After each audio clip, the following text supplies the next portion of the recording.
All right, so for this question, we read for the function y equals, and we're given the expressions ax plus b multiplied by x minus c, all divided by x minus c multiplied by dx minus e. The x-intercept and the point of intersection of the asymptotes, which is kind of an interesting thing to ask for, are respectively what? Okay, so here we go. So first of all, we're going to note that we got the x minus c here.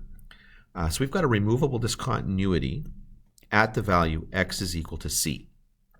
Okay, so now what we're going to do is take a look at our simplified form here. So we've got y equals ax plus b, and that will be over dx minus e. Now, the x-intercept, if we let the y-coordinate go to the 0, the x-intercept is going to be where the numerator of this rational expression goes to 0.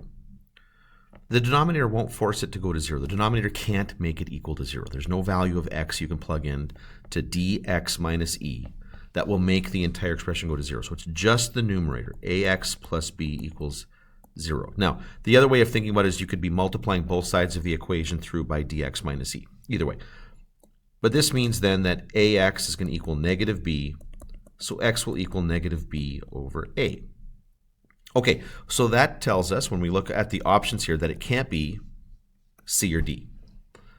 So now we got to look at the other option here, the point of intersection of the asymptotes respectively. So basically what we need here are the equations of the asymptotes. Okay, so taking a look at our expression right here, I'll just highlight it, this one, the simplified form.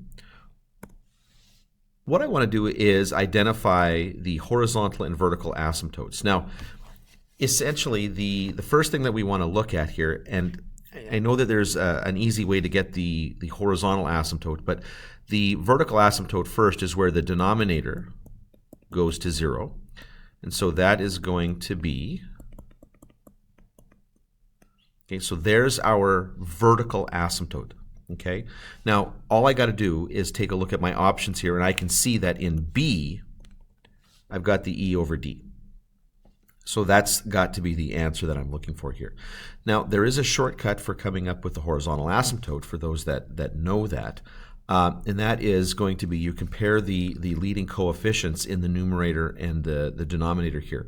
So in this particular case here, if you just look at the leading coefficients in both, that's going to be A over D, which is, in fact, what we get in that answer.